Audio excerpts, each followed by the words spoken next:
নমস্কার সবাইকে। আজ নিয়ে আসলাম নতুন একটা ব্লগ নিয়ে। আজ আমি অনেকদিন পরে এঁকেছিলাম এই শাড়িটা।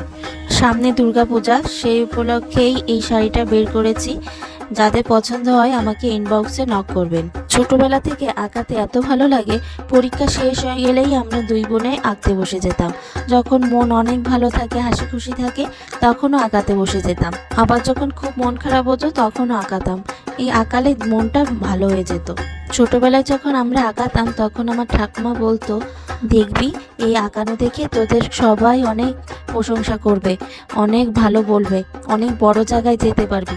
তখন মনে হতো ঠাকুমা কি বলছে, আমরা আমরা কি আঁকাবো আর কি সবাই ভালো বলবে। এখন আঁকাচ্ছি, আপনাদের প্রশংসাগুলো শুনছি আর ঠাকুমার কথা মনে পড়ছে। ঠাকুমা আমাদের মাঝে নেই, ঠাকুমার আশীর্বাদে আমরা এত সুন্দর মনে হয় আঁকাতে পারি।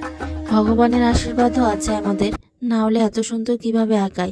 আমি অবাক হয়ে যাই, আঁকা শিখিনি কিন্তু কিভাবে এত সুন্দর আঁকাই। অনেকেই যখন শোনে যে আমরা আঁকা শিখিনি তাও এমন আঁকায়, সবাই অবাকই হয়ে যায়।